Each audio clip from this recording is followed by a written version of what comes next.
Hello everyone. So we are done with the problem examples of the chapter Equilibrium. And today we will start discussing the back exercise questions of this chapter. So let's start with question number 1. And here the question is, a liquid is in equilibrium with its vapor in a sealed container at a fixed temperature. The volume of the container is suddenly increased. 3 parts में आपसे question पूछा है बेटा. A part is, what is the initial effect of the change on vapor pressure? B part, how do rates of evaporation and condensation change initially? C part, what happens when equilibrium is restored finally and what will be the final vapor pressure? देखो situation क्या given है आपको. एक liquid है जो equilibrium में है अपने वेपर्स के साथ. वो लिक्विड कहाँ है बेटा? सील्ड कंटेनर में. टेम्परेचर आपने फिक्स किया हुआ है. सडनली आपने क्या किया, उस कंटेनर की वॉल्यूम को इंक्रीज कर दिया. तो कंडीशन कुछ ऐसी होगी. देखो यहां पर हम डायग्राम से समझते हैं. ये पहले एक सील्ड कंटेनर था बेटा. इस सील्ड कंटेनर में आपने लिक्विड लिया है और वो लिक्विड क्या है, इक्विलिब्रियम में है अपने वेपर्स के साथ.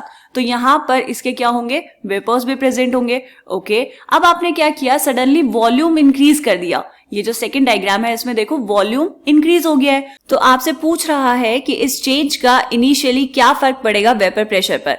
मतलब जब आपने सडनली वॉल्यूम इंक्रीज कर दिया है तो उस वॉल्यूम को चेंज करने से वेपर प्रेशर पर क्या फर्क पड़ेगा.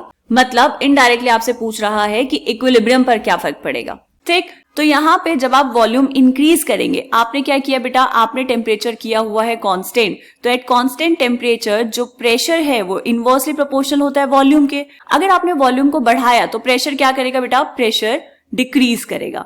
ठीक है, अब यहाँ पे जो लिक्विड है और जो गैस है वो एक दूसरे के साथ इक्विलिब्रियम में है.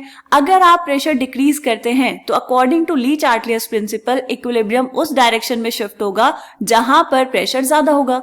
प्रेशर ज्यादा कहां पर होगा बेटा, गैस फेज में.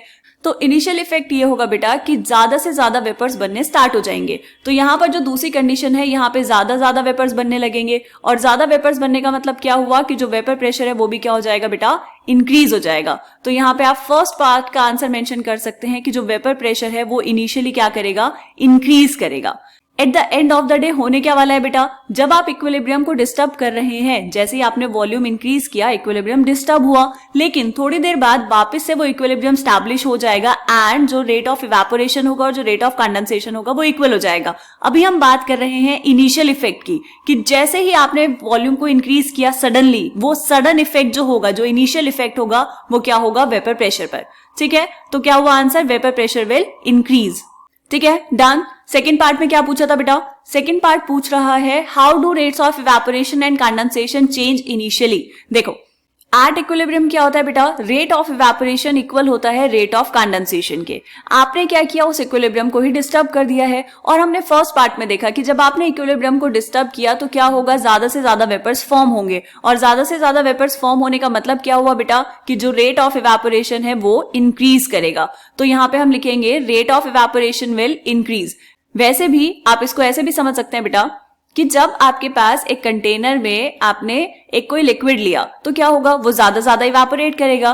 फिर थोड़े टाइम बाद जैसे जैसे वेपर्स जो होंगे, जो मॉलिक्यूल्स होंगे गैस फेज में, जैसे जैसे उनका अमाउंट बढ़ता रहेगा, जो रेट ऑफ इवेपोरेशन है वो कम हो जाएगा, क्योंकि ऊपर जगह नहीं है इवेपोरेशन के लिए. फिर थोड़ी देर बाद कंडेंसेशन का रेट जो है वो बढ़ने लगता है. क्यों, क्योंकि ऊपर जो molecules per unit volume present है वहां पर वो ज्यादा हो गए, तो वो आपस में टकराएंगे और कंडेंसेशन होगा और रेट ऑफ इवेपोरेशन और रेट ऑफ कंडेंसेशन एक टाइम पे दोनों के दोनों इक्वल हो जाएंगे. ठीक है, जब रेट ऑफ इवेपोरेशन इक्वल होता है रेट ऑफ कंडेंसेशन के, उस टाइम पर जो वेपर्स प्रेशर क्रिएट करते हैं लिक्विड की सरफेस के ऊपर, उसी को हम वेपर प्रेशर बोलते हैं. तो यहाँ पे जब आपने सडनली वॉल्यूम को इंक्रीज किया तो क्या होगा बेटा, rate of evaporation will increase, rate of evaporation बढ़ जाएगा. एंड जो रेट ऑफ कंडेंसेशन है वो क्या होगा बेटा, रेट ऑफ कंडेंसेशन डिक्रीज हो जाएगा. ऐसा क्यों, क्योंकि अब उनके पास, मॉलिक्यूल के पास ज्यादा जगह है, ज्यादा वॉल्यूम अवेलेबल है, तो इसीलिए rate of condensation will decrease. Right. Third part में क्या पूछा है बेटा, सी पार्ट में आपसे पूछा है what happens when equilibrium is restored finally and what will be the final vapour pressure. अब आपसे पूछ रहा है कि जब इक्विलिब्रियम स्टोर हो गया होगा, वापस इक्विलिब्रियम स्टैब्लिश हो गया है यहाँ पे, तो फाइनल वेपर प्रेशर क्या होगा. देखो यहाँ पे जो रेट ऑफ इवेपोरेशन है वो इक्वल हो गया बेटा रेट ऑफ कंडेंसेशन के. तो rate of evaporation rate of condensation के इक्वल होगा, तो यहाँ पर हम वापस से बात कर सकते हैं वेपर प्रेशर की. ठीक है, जो वेपर प्रेशर आएगा वो उतना ही होगा जितना ओरिजिनली पहले था. जितना वेपर प्रेशर पहले था वॉल्यूम इंक्रीज करने से पहले अभी भी वेपर प्रेशर उतना ही हो जाएगा एंड इक्विलिब्रियम वापस से सेटअप हो जाएगा, तो रेट ऑफ इवेपोरेशन इक्वल हो जाएगा रेट ऑफ कंडेंसेशन के। ठीक है, बात समझ आई बेटा। अब इसको लिखना कैसे है देखो, if volume is increased at constant temperature pressure decreases. ऐसा क्यों हुआ? Because pressure is inversely proportional to volume at constant temperature. फिर ए पार्ट का आंसर क्या लिखा बेटा हमने, decrease in pressure shift the equilibrium in the direction of high pressure, that is more vapours are formed, hence vapour pressure increases. जब तक दोबारा से इक्विलिब्रियम स्टैब्लिश नहीं हुआ है बेटा तो ज्यादा वेपर्स बनेंगे एंड ज्यादा वेपर्स बनेंगे तो वेपर प्रेशर इंक्रीज करेगा। बी पार्ट का आंसर हमने क्या लिखा, rate of evaporation increases and rate of condensation decreases. ऐसा क्यों हुआ ये हम बात कर चुके हैं। सी पार्ट में क्या पूछा है बेटा, what happens when equilibrium is restored finally and what will be the final vapour pressure. इसका आंसर देखो हमने क्या लिखा, when equilibrium is restored finally the rate of evaporation again becomes equal to the rate of condensation and the final vapor pressure becomes equal to the vapor pressure that was before the sudden increase in the volume of the container. Rate of evaporation equal हो जाएगा rate of condensation के and जो final vapour pressure है वो equal हो जाएगा बेटा initial vapour pressure के या फिर ओरिजिनल वेपर प्रेशर के या फिर उस वेपर प्रेशर के जो पहले था वॉल्यूम ऑफ कंटेनर को इंक्रीज करने से पहले। ठीक है बेटा, बात समझ आई। ये था क्वेश्चन नंबर 1। मिलते हैं नेक्स्ट क्वेश्चन में, तब तक के लिए बाय बाय।